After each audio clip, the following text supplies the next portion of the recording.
So this is Carrie Fingerson. She is the president of Women in Aviation, the Boston chapter, and she's going to give us. Yeah, that's great. Hi, everybody. Thanks, Danielle, for the introduction. My name is Carrie, and I'm so grateful to have all of you here with us today for Girls in Aviation Day. This is the first time that we've had Girls in Aviation Day here at the American Heritage Museum. But what you might not know is this is actually the 10th anniversary of Girls in Aviation Day. And there are 150 events happening in 33 countries around the world. So there are more than 30, I think they're expecting 33,000 girls, just like you, participating and learning about aviation all around. And so thank you for coming and celebrating with us today. I would like to take a moment to introduce our guest speaker. You guys are in for a real treat. You guys are going to get to hear from First Lieutenant Claire Carey. And she is a fighter pilot. She flies the F-15 out of Barnes, and she's going to share with you her experience, her training, and a little bit about what it's like to be a fighter pilot. So without further ado, here she is. Give a big round of applause for Lieutenant Carey. Thank you, Carrie. Appreciate it. Hello, everyone. Like she said, I am First Lieutenant Claire Carey. My call sign is Cold. You can see that on my name tag here. That's kind of a nickname we're given on base based on a story, and it's kind of a right that you earn as you get in there, so I go by Cold at work. I just want to give a shout out to the panel that we just had. That was awesome. There's a lot of experience there, and I wanted to highlight the importance of all the jobs that are important for me to be a pilot and do what I do. So we need those flight docs and the medical people. We need the ATC people, and the C-5 pilot and the helicopter pilot. We all are one team working together. So that was awesome, and you guys were able to hear a lot of experience from them. So now I'm going to talk to you a little bit about myself and the path that I took to get to where I am today, the kind of why of what I wanted to do, and how I got there. So as they get this slide up, I have a couple pictures to show you. I thought that'd be kind of helpful. So starting out a little bit about myself, like I said, I'm a lieutenant in the United States Air Force. I'm an active duty member, and I'm a fighter pilot out of Barnes Air National Guard Base in Westfield, Massachusetts. A lot of you guys might be familiar with that. And I am an F-15C pilot out there for the Eagle, which is the single seat one, which I'll talk to a bit. This is a picture of me in my aircraft, because a lot of you might not know what it is. So it is a single seat, so it's just me up there. There's one pilot. It has two engines and two tails out there, and it is the size of a tennis court. So it is pretty massive, and I'm kind of a small girl, so I got to climb up there, and you can kind of tell how big it is in comparison. So there's a picture of me flying in California over Mount Shasta, and that's just kind of the aircraft that I'm flying. So while you're probably wondering, how did I get here? So I kind of want to start out with this, but first off, who here's seen Top Gun? Has anyone seen that? Yeah, I love that. So that's the Navy. We do love the Navy. I'm Air Force, but that'll help you understand a lot of what I do. Additionally, who here's been to an air show? Yeah, they're awesome. I love watching the aerial demonstrations. What about, has anyone been on an airplane and just flown anywhere? Yeah, that's most people there. So you guys have a lot of experience with flying and aviation, and I'll talk to you a little about the fighter pilot route in the Air Force military. So how it all started, I grew up in a military family, so that's my dad with me there as a little girl. He was an F-15 Strike Eagle pilot and F-16, and so a lot of my upbringing was just going to the runway and watching them fly, or if you go to the next slide, welcome them back from deployments, my dad and his unit, and so I just kind of grew up around it, going to air shows and being on the flight line. So I had a lot of exposure to it and a lot of encouragement to kind of follow in those footsteps.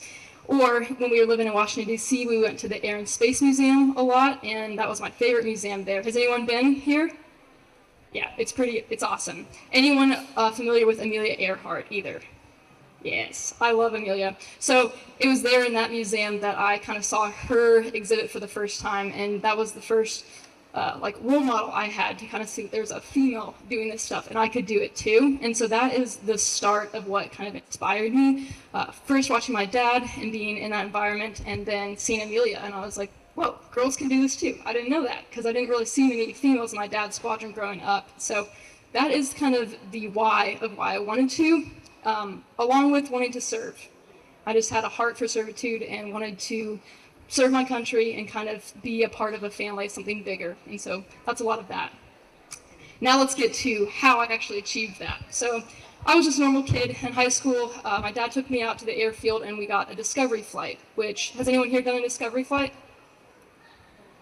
Maybe one in the back, a couple around. So that's when you just go up in a little Cessna, like a Cessna 162, 172, a two-seater or a four-seater aircraft, and they show you just the basics of flying. They see if you get airsick, they see if you like it, they kind of give you the controls, and you can see. From that moment, I really loved it, and I fell in love with it. But just being like a lot of you guys, probably high school, I was busy with sports, busy with friends, wasn't like super pressed to do it at that time. So I decided to go to University of Tampa in Florida and played lacrosse there. But pretty much the second I got there, I decided I need to pursue this military thing. And so I decided to join Air Force ROTC, which you heard a lot of the panel talk about that. That is Reserve Officer Training Corps. And I did that through University of South Florida. So I was actually a commuter student, which made it a little bit more difficult. You can go back if you want. And it wasn't until my junior year that I got my private pilot's license. So ever since that discovery flight, I knew I wanted to pursue the private pilot's license and kind of get that civilian flying to see if I wanted to pursue the military. And so sophomore year, I started getting some flights, and it took me about 6 to 8 months, and it was a lot of studying, a lot of hours, but then I finally got it. So that's the picture of me in a little Cessna 162 Skycatcher, a little two-seater. So that was where I started my aviation career. And then from there, go to the next slide. I graduated with my degree, and to share with you guys, I was an advertising public relations degree with a minor in Spanish. So you don't, like the panel was saying, you don't have to be an engineer, you don't have to be a biologist or super into aviation with a degree. We kind of have a joke in ROTC that's called poli-sci to fly, so you can do poli-science to fly, which is awesome because I wasn't super passionate about engineering, and I kind of just wanted to be a business major and give myself the most options. So I would encourage you guys with that whatever you're passionate about, you can still pursue aviation. So that's my dad commissioning me there, which was an awesome experience. So I graduated, commissioned in the United States Air Force, and then from there, this is where the fun started. So I got sent to pilot training in Texas, where I flew the T-6 Texan II, which is the picture here. This is a two-seater aircraft. You have yourself and an instructor there. This one's actually me flying solo, so eventually you get cleared to fly solo. And this is just a single-engine propeller plane. That's kind of the basic jet that everyone in the Air Force starts to fly. And so you're in a class of about 25 to 30 people when you go to pilot training, and you start for 6 months in this aircraft. And then the next aircraft is the T-38 Talon. And this is kind of the fighter route. If you want to pursue that, this is the track that you'll go from there. Again, it's a two-seater with an instructor in the back with you, but you are cleared for some solo flight. This one's got 2 engines, and it's got maximum afterburner, which is your power. So if you put that to max AB, they're kind of like these rockets on the back of the jet, which I'll talk to a bit. So this is a lot more high-powered, a lot faster, and this is when you start to kind of do the dogfighting. So those of you who saw Top Gun, you know when they're doing BFM, which is basic fighter maneuvers, and you're kind of fighting an aircraft in the sky. This is the initial training for 6 months to get that. And then, after that, when you're at pilot training, you have a drop night. And I dropped the F-15C, which is the Eagle single seat like I talked to on the initial slide. So this is me and my first flight in that ever out in Oregon, and this is us. So we have lots of different aircraft in the Air Force, and we have KC-135s and KC-46s, which refuel you. So when you're in the air, we can actually take gas.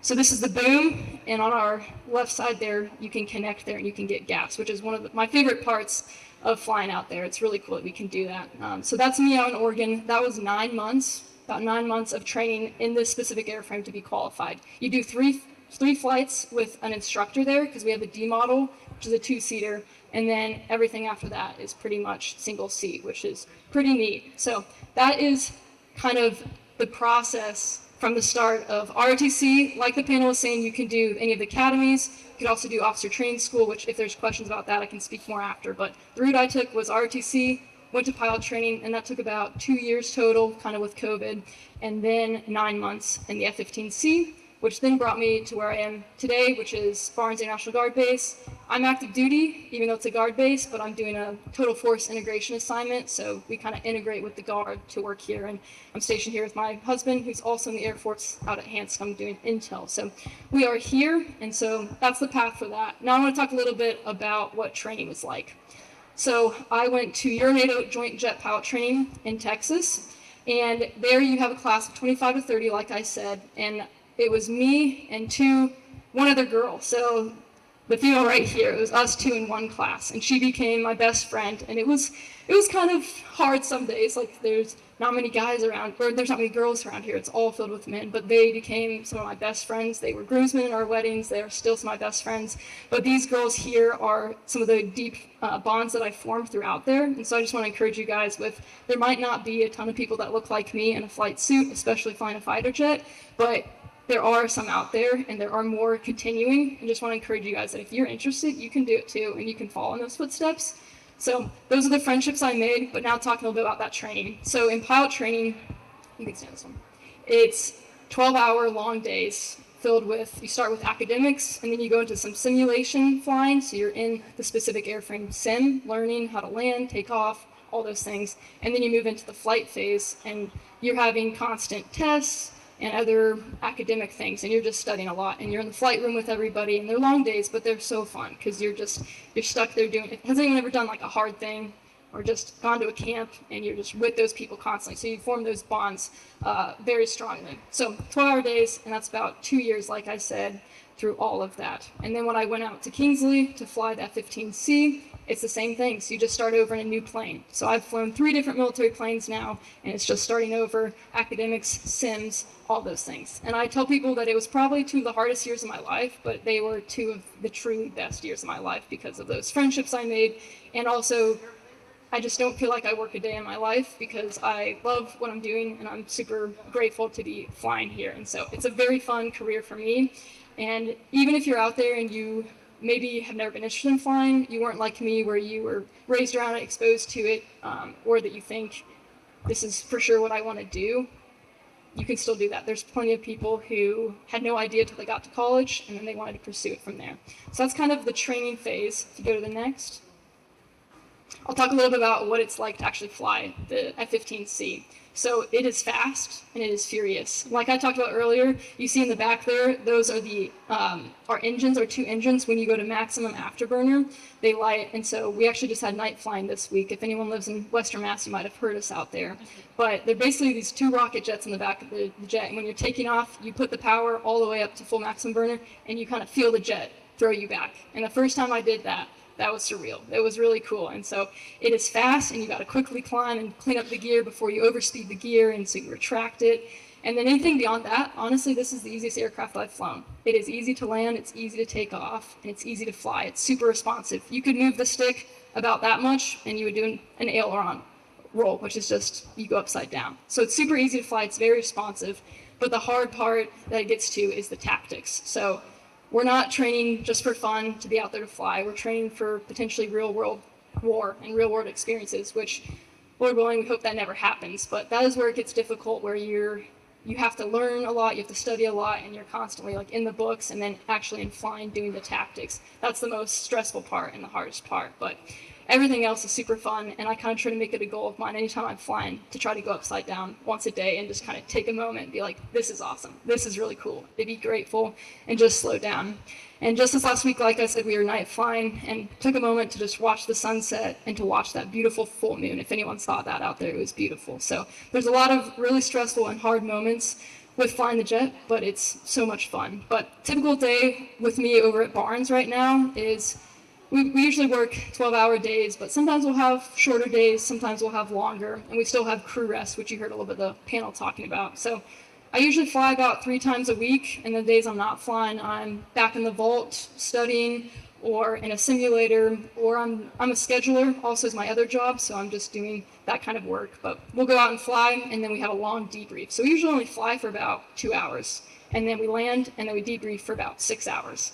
So it's a long, long day, sometimes even longer. But it totally depends on the mission. Sometimes we go out and just do not really like a upgrade day or anything, and we'll just fly BFM, which is the basic flight maneuvers, which you're dogfighting. And that's personally my favorite type of flying, when you're just out there trying to gun your buddy, your other aircraft, to try to train for the future. So some days are super short and really fun, but you have to kind of pay it out there. So that's what a typical day in the life is now, and how it is to fly the aircraft. And then, if you want to go to the next. I'll talk a little about some of my favorite flying and kind of the experiences that the military's brought me to. You heard the C-5 pilot talking about she went to so many places by the time she was 22 that she probably would have never been to. And in the C model, I wasn't able to go to as many of those because we don't have quite as much gas, but still some cool ones. So on the left side, this is when I was in the T6. And we were flying over Rocky Mountain National Park in Colorado when there's still snow covered. And we're doing a low level about 500, 1,000 feet above them. And we're just kind of going in the valleys and flying through there. And so that was an awesome flight and experience. And then you land in Colorado and you have a weekend there with your buddies and your friends to kind of go out and experience. And we went on hikes and went to glaciers. So that was an awesome one. And then the right side, this is back when I was civilian flying in a little RV-7 acrobatic plane. And COVID hit, so the planes were kind of shut down. No one could really travel commercial. And so I decided to take my mom, who is also here today. She and I flew from Tampa, Florida, all the way to Oklahoma in this little plane. And this is me stopping to get gas along the way. And we flew there to go see some family in Oklahoma. And so my grandma and family was all there to greet us. And so that was also a really cool experience from just the civilian side. So if you maybe don't want to have the commitment of the military, you could just do civilian, and there's still awesome opportunities there. And then additional one, I don't have a picture of it, but I just got back a few weeks ago from Kadena, Japan, and we flew some jets back from there, bringing them back to the States. We flew Japan to Guam, which took about 5 hours, and then Guam to Hawaii, which took 7.5 hours, and then we flew Hawaii to Oregon, which took about 5 hours again. And so it's a little cockpit out there, and you're in there, but you're telling jokes, and you have a tanker with you the whole time. But we're kind of flying through some typhoons and hurricanes too, so weather was iffy. But once we finally punch out of the hurricane, it's a beautiful sunset over Hawaii, and you see those amazing beaches and the beautiful mountains as well. So it was an awesome experience and got a ton of hours and experience. So those are just a few of the places that the flying in the military has taken me. Also, when I was in ROTC, the military sent me to Brazil to learn Portuguese, where they've used a critical language. And so I was there for a summer and just got to explore that and learn a language. So there's endless opportunities with the military, whether it's through ROTC and flying specifically, or military in general. So I think that's all I have for the slide. Before I get into questions, I kind of want to just leave you guys with a piece of advice before I let you guys open up with anything else. My encouragement to you, being a female up here in this flight suit where you don't typically see a ton of them, was that people might tell you that you can't do it, or that females don't do that, or you have to be extremely smart to be a pilot. I'm not that smart. I was smart enough to get here, but you guys can do it too. And so I just want to encourage you that you can do hard things, and surround yourself with those people who encourage you and that bring you up and that pour positive things into you instead of the negatives, and make their voices be louder than those who are saying negative things, because you can do hard things too. And I wouldn't be where I am today without the support of my amazing family. My mom's here today. And then without my husband, who I met halfway through the process of pilot training, and wouldn't probably have met him without the military. And then also the endless friends that I kind of showed you up there. And so they supported me and encouraged me, and the entire time they told me I could do it, and they were positive and encouraged me. And so listen to those people and surround yourself with them, and kind of tune out the people that are negative. But that applies to whether you want to be in the military or just any career field. You can do hard things no matter what it is, and you don't have to be just a pilot. We need other people, like people on the panel, to support it. And so there's endless career opportunities for you in the military or outside of it. So that's kind of all I had for my part of the speech, and I just want to open up for questions. I'm sure you guys have a lot. Thank you.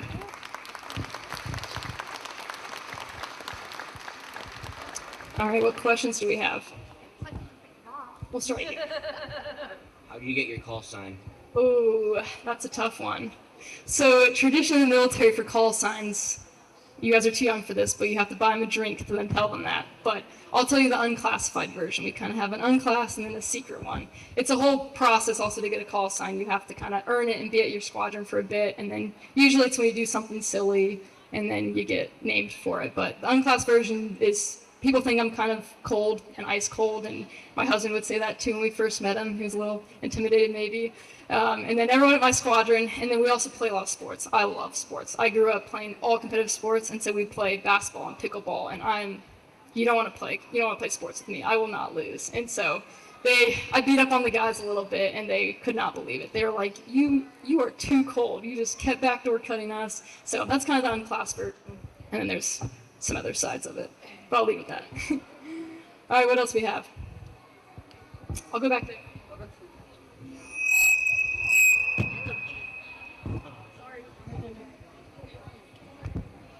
First of all, I just want to say your parents must be so proud of you.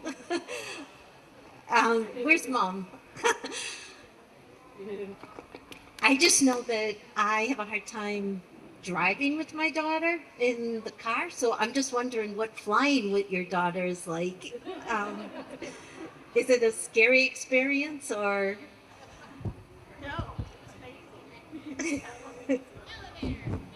She's had a good exposure to it. Hopefully this doesn't yell at me.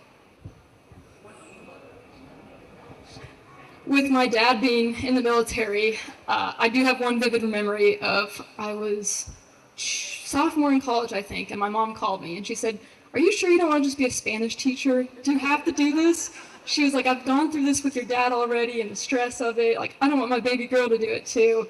But that's kind of the only moment of doubt she had. And then everything from there, once I said, "No, I'm doing this," it's been nothing but support. And so she was kind of not raised around it, but with being married to my dad, she was exposed to it. And so I don't think she was too surprised when I said I wanted to as well. And then my younger brother is a senior at the Air Force Academy, so he's also following in the footsteps. So she's got a long lifetime full of it. Anything you want to add, Mom? All right. What other questions do we have? Sorry. Were you raising your hand? Yeah. So would you rather go up against a 22 or a 35?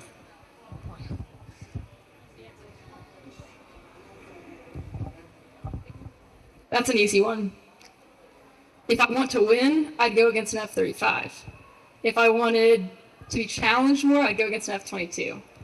And that's solely because the air-to-air mission, which is what the F-15C is, our bread and butter is flying BFM and dogfighting. And so like I talked about, you have two aircraft in there and you're trying to maneuver aggressively to gun each other, to shoot missiles simulated at each other.